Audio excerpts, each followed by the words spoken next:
Vamos dar continuidade ao trabalho do Senhor com o irmão Ronaldo conversando aqui, levando até você a palavra de Deus, a sua santa e gloriosa palavra, poderosa, que transforma, esta palavra que muda a vida e o proceder do ser humano quando ele busca e sabe que precisa de Deus e se arrepender dos seus pecados. Por isso Deus está aqui, através do Espírito Santo, usando os irmãos e Ele fazendo a obra, porque é Ele quem convence o pecador do pecado, da justiça e do juízo. Então ouça o que Deus tem para você nesta noite, para louvor e glória de Deus Pai. Aleluia!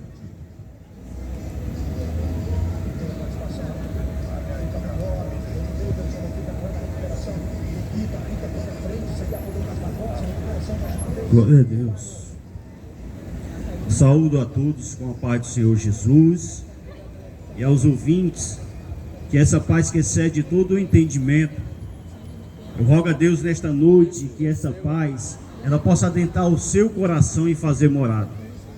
Quero te pedir nesta noite que você não abra somente os seus ouvidos e dê atenção para o que vai ser ministrado nesta noite, mas eu te peço que você também abra o seu coração para que a palavra do Deus eterno possa adentrar ao seu coração e frutificar, para que você venha desfrutar de tudo o quanto somente Jesus pode proporcionar ao homem. E nesta noite eu quero vos pedir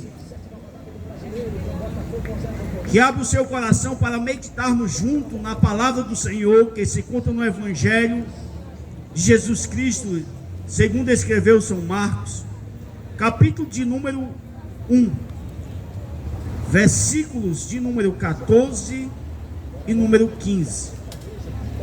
Glória a Deus. Motivo de alegria, me sinto privilegiado da parte de Deus de estar aqui nesta noite compartilhando com você não somente a minha fé.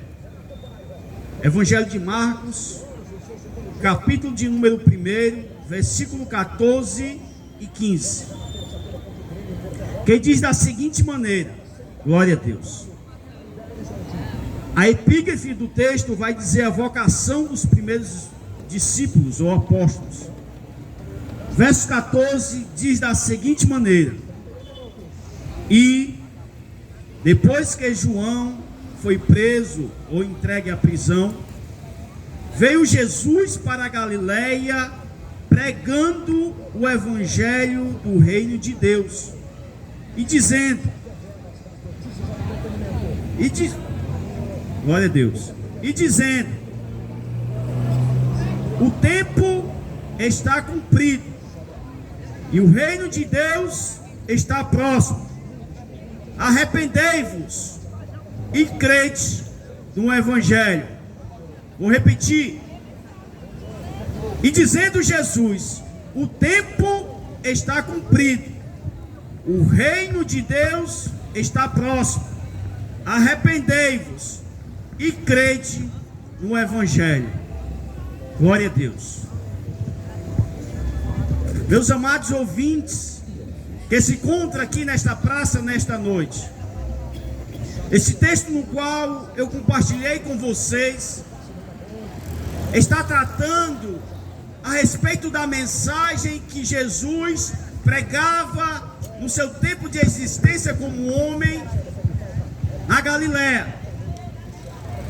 O texto vai dizer no versículo 14 que João Batista, que era aquele no qual tinha a responsabilidade de preparar o caminho para o surgimento do ministério de Jesus.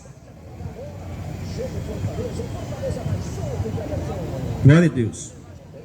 João Batista, que tinha a responsabilidade de preparar este caminho para o início do ministério de Jesus. O versículo 14 vai dizer que ele foi preso. Ele foi preso por conta de que ele denunciava o pecado de uma grande autoridade que regia aquela cidade na época, que era Herodes. Ele foi preso porque ele dizia que Herodes estava cometendo o pecado, pois tinha tomado a mulher do seu irmão Filipe. Em Marcos, capítulo de número 6, no verso 17, você pode ir lá e conferir que João Batista ele foi preso justamente por conta de que denunciava o pecado. E diante da prisão de João Batista, Jesus inicia o seu ministério. E Jesus iniciando o seu ministério, assim como João Batista pregava, Jesus ele começa a pregar um novo tempo. Tempo este, no qual o versículo 14 vai dizer que era um evangelho do reino de Deus. E a pregação de Jesus consistia em 4 fatores. Esses 4 fatores, no versículo 15, está de forma explícita. Jesus dizendo: o tempo está cumprido. Jesus a mencionar sobre o tempo está cumprido. Nós sabemos que a palavra tempo requer muitas vezes falar sobre cronos. Cronos, que é o tempo do dia a dia, que é o nosso tempo, que é o tempo que muitas vezes nós temos e nos planejamos. Mas Jesus, quando ele menciona o tempo está cumprido, Jesus está dizendo que não somente o ministério de João Batista estava se findando, estava acabando. Ele estava dizendo que um novo tempo estava se iniciando, pois o ministério de Jesus na Galiléia estava iniciando com a pregação do Evangelho. E Jesus ele está dizendo, com todas as letras, que o Kairos, que significa tempo, que é um tempo de Deus, estava surgindo uma nova oportunidade. Oportunidade esta em que o próprio Deus encarnado, o Messias, iria pregoar a pregação do Evangelho, que significa boa notícia, boa nova, que aquele em qual estava sobre o seu ombro a responsabilidade de salvar o seu povo dos seus pecados. Jesus está dizendo, está convocando, está apontando para aquelas pessoas: um novo tempo está surgindo, aproveitem a oportunidade, o tempo está cumprido. É o que Deus está te dizendo nesta noite. Ele está te concedendo uma nova oportunidade. O tempo está se cumprindo. E você que está ouvindo esta palavra nesta noite, Jesus está te dizendo: não perca a oportunidade, porque o tempo de Deus é chegado nesta noite mais uma vez, para que você venha abrir o seu coração e reconhecer Jesus como Senhor e Salvador da sua vida. O tempo está cumprido. Jesus, quando menciona essa característica, Jesus está nos dizendo que Ele está nos concedendo uma oportunidade. Quantas oportunidades nós perdemos em nossas vidas, no qual muitas vezes nos arrependemos. Quantas oportunidades nos foram concedidas e nós jogamos-as fora. E eu quero lhe convocar nesta noite a refletir sobre a oportunidade que Deus está lhe dando mais uma vez. Ao você acordar, a você respirar, a você conviver com a sua família, a oportunidade que Ele está lhe dando mais uma vez de você tomar a decisão mais importante da sua vida, que irá culminar onde você irá passar a eternidade. Isso não é conversa de crente. Isso não é conversa de quem quer lhe levar para dentro de uma igreja. E isso era o que Jesus pregava. Eu estou apenas replicando o sermão de Jesus, porque Ele pregou sobre o tempo está cumprido.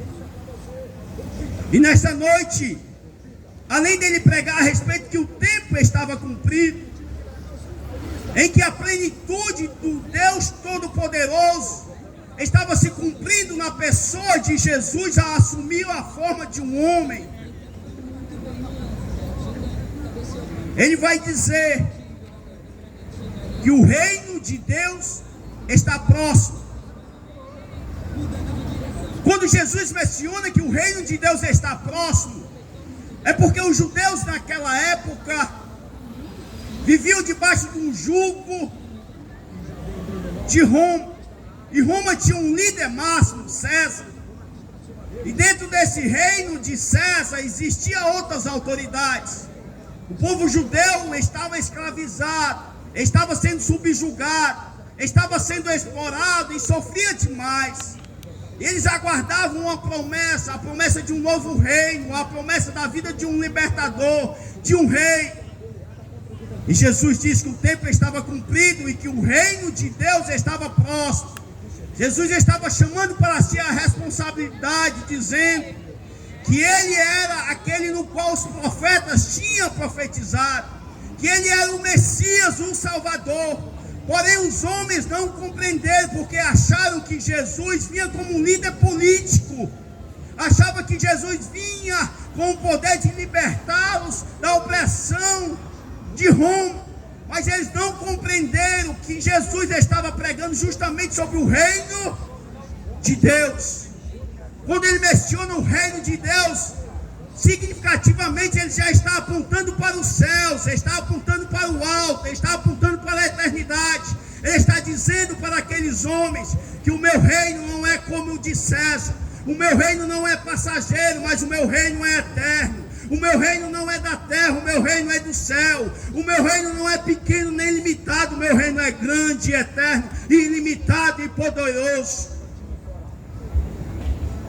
Jesus, ele está dizendo e pregando sobre o reino de Deus está próximo. E muitas vezes as pessoas não compreendem. E o que é esse reino? Romanos capítulo de número 14 vai nos dizer, versículo de número 17, que algumas pessoas não compreenderam o que era o reino de Deus. E o apóstolo Paulo vai dizer: porque o reino de Deus não é comida nem bebida, mas justiça e paz e alegria no Espírito Santo. O reino de Deus é justiça, paz e alegria no Espírito Santo. Algumas pessoas achavam que o reino de Deus era comida e bebida, ou seja, coisas fúteis, embora seja essencial para a permanência, para a nossa existência no dia a dia. Mas a Bíblia vai nos dizer que o reino de Deus é muito maior do que isso.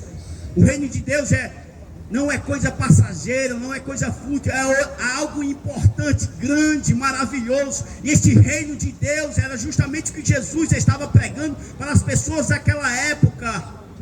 Jesus estava pregando sobre a eternidade, sobre um reino, e dizendo para todos nós, nos convidando a viver neste reino onde existe paz, onde existe justiça, onde existe alegria no Espírito Santo.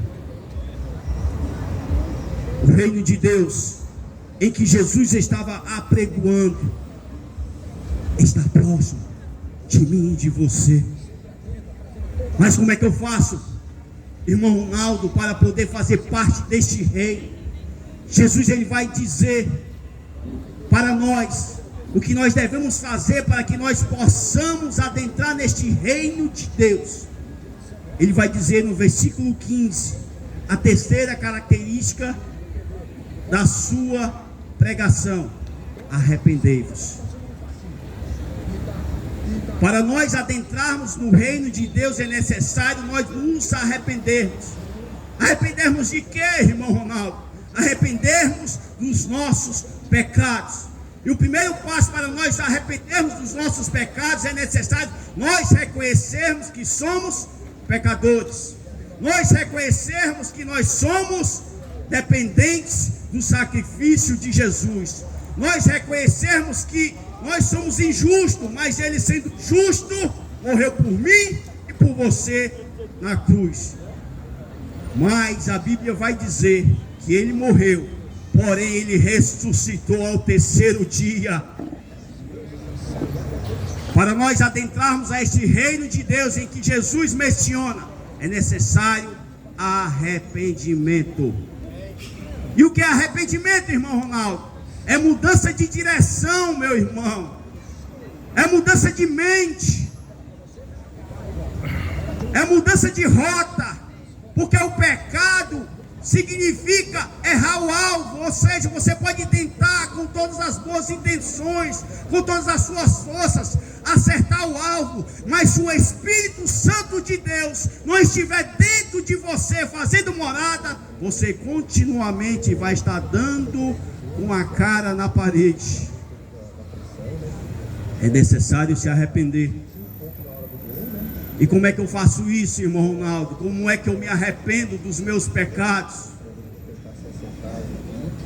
Nesta noite você tem essa oportunidade de dizer: Senhor Jesus, eu reconheço que eu sou falho, que eu sou pecador, que todos os dias eu transgrido a tua lei, mas eu quero te dizer, Jesus, que eu reconheço que tu morreu por mim naquela cruz.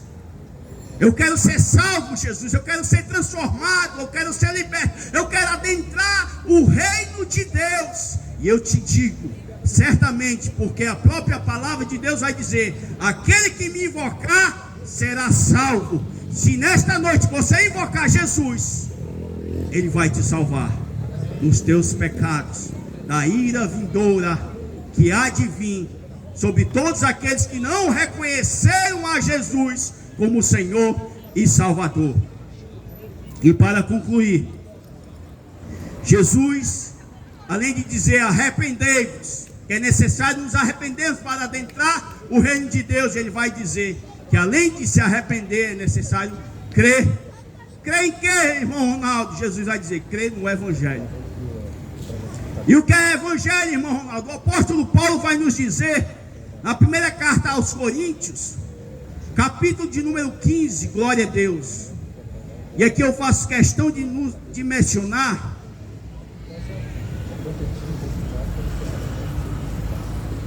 primeira carta aos Coríntios, capítulo de número 15, versículos de número 1 ao 4, vai dizer da seguinte maneira: também nos notifique, irmãos, o Evangelho. O apóstolo Paulo falando o que é o Evangelho, que já vos tenho anunciado, o qual também recebeste, e no qual também permaneceis, pela qual também sois salvos, se retiverdes tal como vos tenho anunciado. Se não é que credes em vão, porque primeiramente vos entreguei também o que recebi, ao Evangelho, que Cristo morreu por nossos pecados, segundo as Escrituras, e que foi sepultado, e que ressuscitou ao terceiro dia, segundo as Escrituras, e que foi visto por Pedro e pelos 12. Isto é Evangelho, é a boa notícia. Talvez nesta noite você chegou a esta praça pensando em desopilar, porque teve um dia terrível, porque só tem recebido notícias ruins, porque você tem visto e sido bombardeado pela imprensa, pela internet, somente com notícias ruins. Mas nesta noite Deus te trouxe a esta praça para você ouvir uma boa mensagem, para você ouvir uma boa notícia. E que notícia é essa, irmão Ronaldo? É que Jesus Cristo morreu pelo seu pecado, mas a morte não pôde conter, porque Ele ressuscitou ao terceiro dia, está assentado à destra de Deus, intercedendo pelos aqueles que o confessam e o professam como Senhor e Salvador da sua vida. Esta é a boa notícia para você. Eu me lembro que eu trabalhei uma época ali na Unifor, e ali eu tive a oportunidade de conhecer um irmão, pastor chamado Elísio. Ele disse para mim que existia até solução para a morte. Eu fiquei sem entender. Não, morte para mim era o fim. Ele disse: Jesus Cristo de Nazaré é a solução para a morte. Ei, talvez você esteja nesta noite pensando que não tem mais jeito para a sua vida, que não tem mais solução. Talvez você tenha entregado todos os pontos, talvez você tenha desistido. Eu quero te dizer que o Evangelho de Jesus, que é a boa notícia, Este Jesus que nós estamos pregando aqui nesta noite, Ele tem poder de te transformar. Ele tem poder de fazer você ser uma nova criatura. Ele tem poder de fazer aquilo que nenhum homem na face da terra pode fazer. De lhe dar um nome novo, de lhe dar um caráter novo, de fazer você ser e desfrutar daquilo em que Jesus disse: aquele que crê em mim terá vida e vida com abundância. Glória a Deus, Pai, aleluia. É este Jesus que nós estamos pregando aqui nesta noite. Glória a Deus. Nós não somos mais santos do que ninguém, do que vocês que estão sentados aí nessa cadeira, com a sua família reunida neste momento de lazer, não. Mas uma coisa nós fazemos: esquecendo das coisas que ficaram para trás, prosseguimos para o alvo, prosseguimos para o encontro, que a Bíblia vai nos dizer que um dia há de Jesus retornar para buscar o seu povo. E você possa dizer e conversar nesta noite e desfrutar do que nós desfrutamos diariamente, de que é na presença do Espírito Santo de Deus. Jesus vai dizer mais na frente, e aqui eu encerro esta reflexão. A Bíblia vai dizer no versículo de número 16 e 17, que Jesus, depois de mostrar em que estava centrado a sua pregação, vai dizer que Jesus, ele começa a andar do lado do mar da Galileia, e ali ele vê alguns irmãos. Ele vê Simão, que é Pedro, ele vê André, e ali ele faz um convite para aqueles irmãos. E andando junto ao mar da Galileia, viu Simão e André, seu irmão, que lançavam a rede ao mar, pois eram pescadores. E Jesus lhe disse: vinde após mim. E aqui eu concluo a minha participação.